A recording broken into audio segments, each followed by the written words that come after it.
आज हे एका कामानिमित्त बाहेर गेले होते आणि येताना हे घेऊन आले होते. मी म्हटलं एवढ्या बॉक्समध्ये 2च टॅमॅटो कसे काय घेऊन आलेत म्हणून विचारलं, तर हे म्हणाले की हे काय टॅमॅटो नाहीयेत, ते जपानचं राष्ट्रीय फळ आहे म्हणून.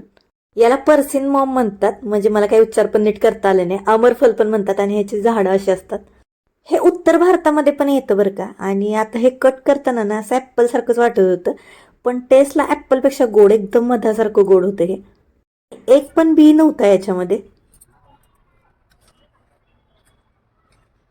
छान ऍपल सारखं लागते. गोड ऍपल पेक्षा गोड आहे. कसं लागते? पौष्टिक तर आहे आणि 100 ग्रॅम मध्ये एवढे न्यूट्रिशनल घटक असतात. तर त्याच्यासोबत ना हे पण एक फळ आणलं होतं. मला वाटलं लिची आहे हे, पण हे लिची नव्हतं. लवंगन नाव आहे ह्याचं, लवंगन फ्रुट्स म्हणतात ह्याला. आणि आपल्या भारतात पण येतं बरं का हे फळ. ह्याच्यावरचं ना वरचं कवर काढून घ्यायचं आणि आत जेली सारखं दिसतंय हे फळ. आणि त्याच्यामध्ये एक बी पण असतो छोटासा. लिचीमध्ये पण असाच बी असतो, पण लिचीमध्ये आणि ह्याच्या टेस्टमध्ये खूप फरक आहे. लिचीचं वरचं कवर एकदम खडबडीत असतं आणि ह्याचं कवर एकदम मऊ असतं.